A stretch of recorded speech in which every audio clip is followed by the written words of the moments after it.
Waalaikumsalam warahmatullahi wabarakatuh. Sebelum pembelajaran dimulai, kita absen terlebih dahulu ya. Adek, Marwah ada. Aini. Ayu Maharani. Anissa. Dipa. Gadis. Muhammad Ahmad. Muhammad Gilang. Muhammad Budi. Muhammad Fauzian. Muhammad Bajri. Muhammad Rizki. Muhammad Fadila. Nawal. Neng Nafisa. Rafa. Renita. Refki. Resya. Ridwan. Cindy. Sista. Cindy Aisyah. Vanessa. Binta. Zahir. Farid. Febri. Assalamualaikum warahmatullahi wabarakatuh. Waalaikumsalam. Selamat siang. Selamat siang. Udah pada istirahat dan makan. Oke ya, sebelumnya terima kasih banyak. Untuk hari ini kita akan belajar mengenai garis sejajar ya. Garis sejajar, apa itu garis sejajar? Ada yang tahu apa itu garis sejajar? Ya, garis sejajar itu apa sih?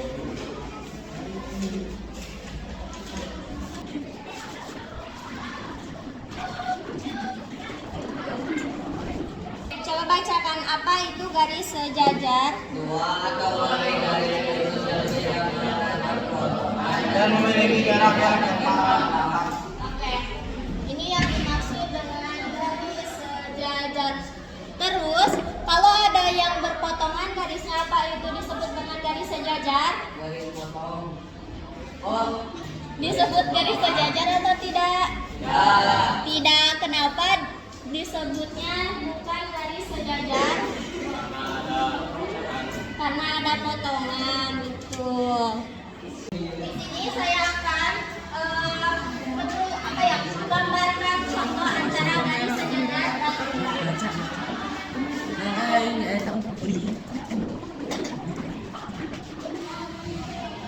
menurut kalian semua, mana yang garis sejajar dan bukan garis sejajar? Mana yang garis sejajar? Di kanan. Yang? Di kanan. Kenapa yang kanan ini disebut dengan garis sejajar? Karena garisnya lurus saja. Nah, itu salah satunya. Dan juga di sini tidak ada perpotongan. Kalau kita lanjutkan, ini tidak ada garis yang memotong antara satu dengan yang lain. Kalau garis yang sebelah kiri, ini ada perpotongan. Di mana perpotongannya? Di ujung sebelah kiri. Kalau kita lanjutkan garisnya, ini akan ada perpotongan. Ini bukan garis sejajar.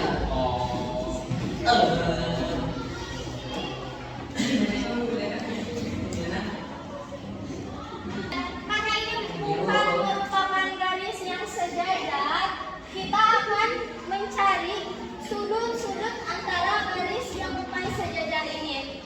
Di sini saya punya contohnya nih. Tentukan sudut yang besarnya sama dengan sudut A. C. Yang mana kira-kira? C. B. Kenapa yang C? Nah, perlukan besar. Karena sama. Karena oke, sudut A akan sudut A sama dengan sudut C. sudut A sama dengan sudut C. Berarti sudut B sama dengan sudut D. sudut B sama dengan sudut D. Oke, itu salah satu contohnya. Untuk yang kedua, kita akan menentukan sudut yang bertolak belakang. Sekarang kita akan mencari pasangan dari sudut H. Di sini, yang pertama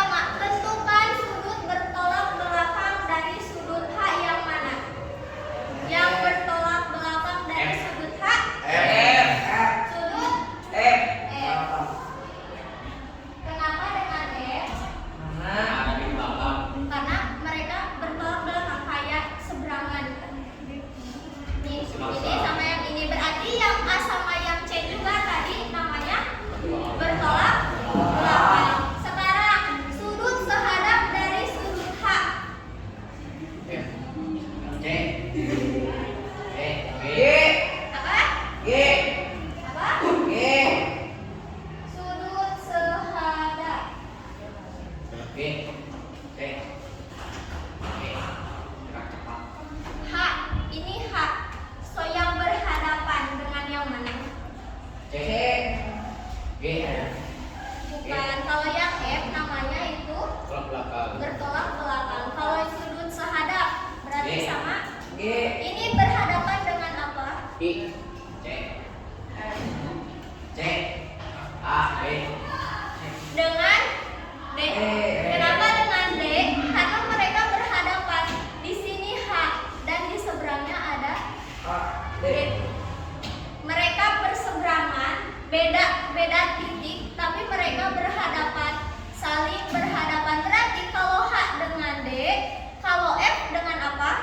A, B, C, C, C. Dengan C. Terus yang terakhir, tentukan sudut dalam berseberangan dari sudut H.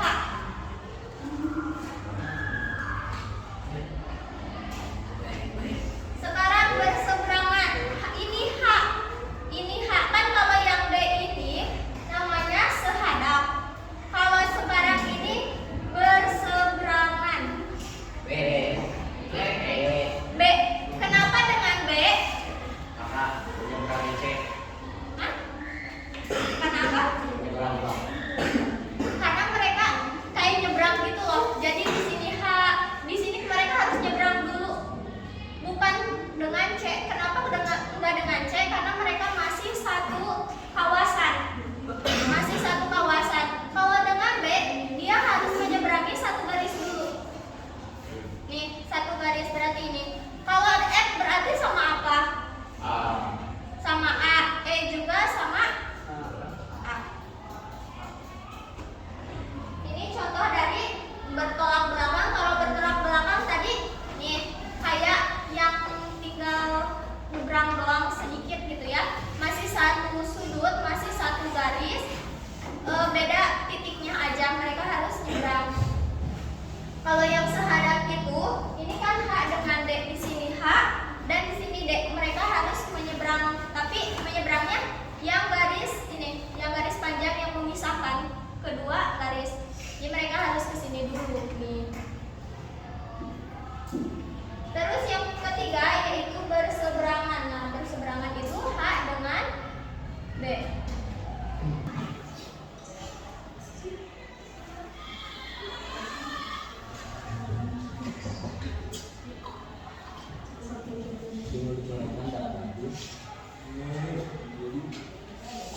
Y,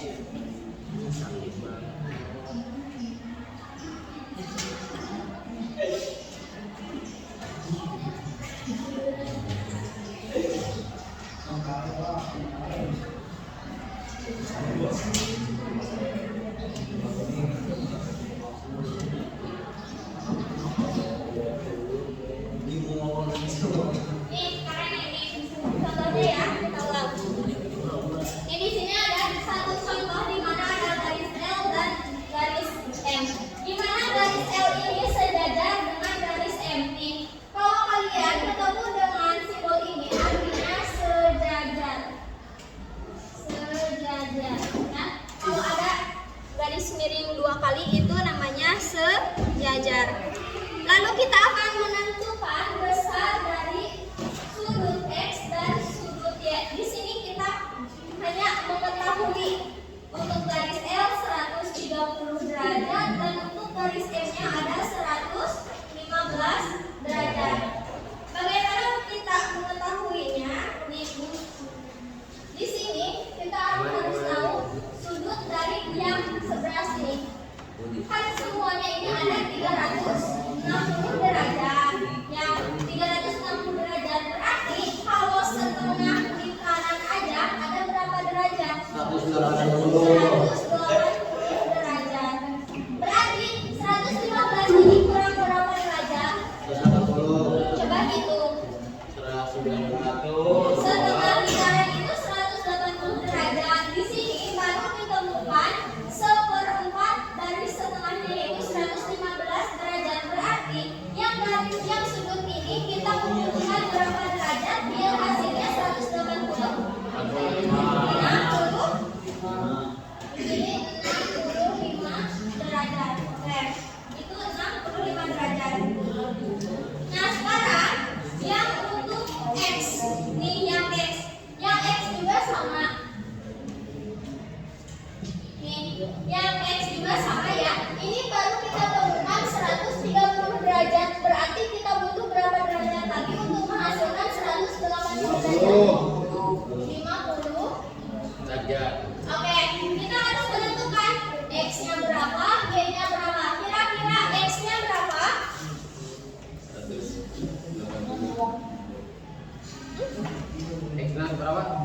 X-nya berapa? 50. 50 derajat. Kenapa 50 derajat? Karena ini sama dengan yang atas. Berarti Y-nya berapa? Berarti Y-nya 65 derajat. Terus ada contoh lagi.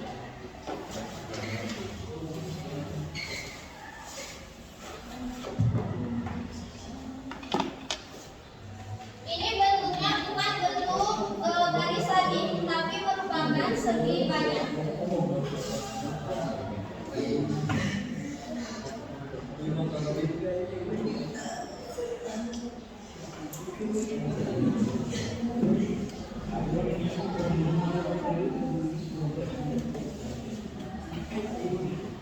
Nih, di sini ada sudut X 140 derajat, 65 derajat, dan 75 derajat. Kita harus menentukan sudut X. Tentukan sudut X yang ini, nih ya. Untuk menentukan sudut X yang ini, kita harus jumlahkan semuanya. Kita harus jumlahkan semuanya terlebih dahulu. Tadi ada berapa dalam satu lingkaran itu ada berapa derajat? 360 derajat.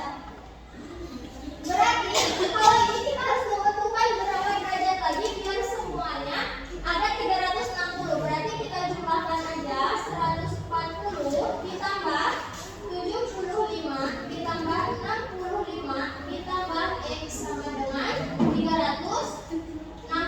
So, 140 tambah 75 tambah 65 berapa? Berapa? 280X. Ya. Lalu kita harus menentukan X-nya kan? Ini 360. Di sini 360 dikurangi 280. X-nya berapa? X-nya 8. Udah ketahuan X-nya 80 derajat. Oke, untuk selanjutnya di sini ada lagi.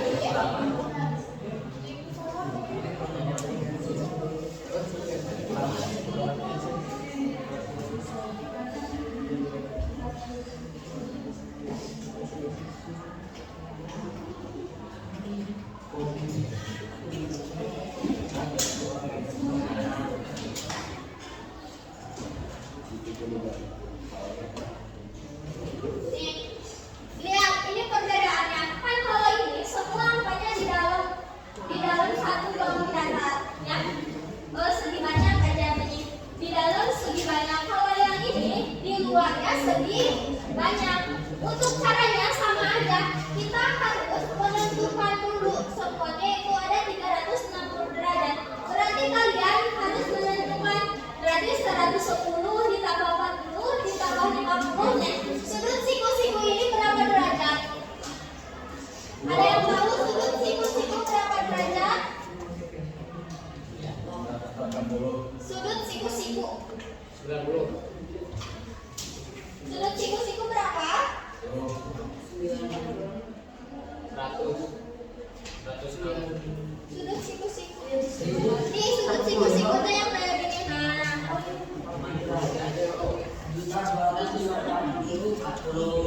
Sudut siku-siku ada berapa derajat? 90. 90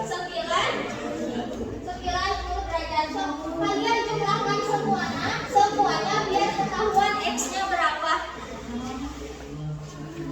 Hitung. X-nya berapa? 70. Coba.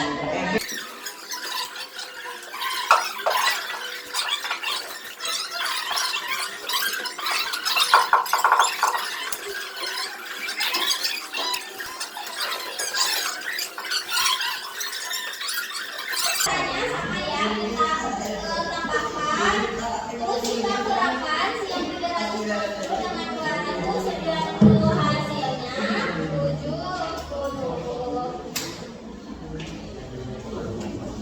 Pembahasan pembelajarannya sudah, kita akan melanjutkan ke refleksi.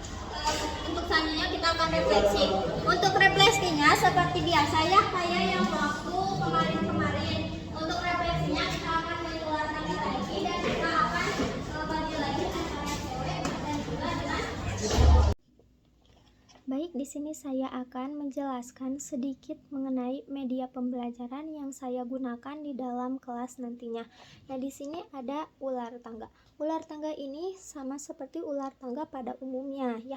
Nanti di dalam kelas tersebut saya sendiri akan mengelompokkan anak-anak ataupun siswa menjadi dua kelompok, yaitu kelompok cewek dan kelompok cowok. Lalu ketika anak-anak bermain ular tangga ini, anak-anak akan melempar dadu seperti biasa dan memainkan seperti biasa juga. Akan tetapi bedanya di sini adalah ketika anak-anak melempar dadu dan angkanya mengenai ular tersebut, maka anak-anak harus ke bawah. Nah, ketika mereka ke bawah, mereka harus mengambil salah satu kertas yang sudah saya siapkan. Kertas di sini isinya yaitu mengenai materi yang telah dilaksanakan ataupun pertanyaan-pertanyaan yang lainnya. Nah, pertanyaan-pertanyaan lainnya itu seperti bernyanyi ataupun menari yang akan membuat pembelajaran semakin menyenangkan dan semakin menarik. Terima kasih. Baik, untuk cara permainannya yaitu di sini saya menyiapkan satu buah ular tangga dan juga ada kertas. Nah, kertas di sini akan menjadi poinnya ya. Lalu kertasnya ini kita simpan di kolom angka 1 ataupun star. Lalu siswi akan melemparkan sebuah dadu dan keluar angka. Maka mereka harus menyimpan kertas tersebut ke angka yang keluar, misalkan angka 7. Lalu ketika siswa melempar dadu kembali dan angka yang keluar harus masuk ke dalam sebuah kepala ular, maka siswa tersebut ataupun kertas yang siswa tersebut punya harus kembali lagi ke kolom terakhir ular tersebut. Nah, ketika mereka sudah kembali lagi ke kolom yang terakhir ekor ular, maka mereka harus mengambil salah satu kertas yang sudah disediakan. Nah, kertas ini nantinya terdapat pertanyaan-pertanyaan mengenai materi ataupun refleksi-refleksi yang lainnya, seperti di contohnya ya seperti ini. Nah, ini mengenai materi yang sudah dipelajari. Seperti contohnya yaitu sudut E bertolak belakang dengan sudut. Nah, maka kelompok siswa tersebut harus menjawab pertanyaan yang terdapat dalam kertas ini. Terima kasih. Wassalamualaikum warahmatullahi wabarakatuh.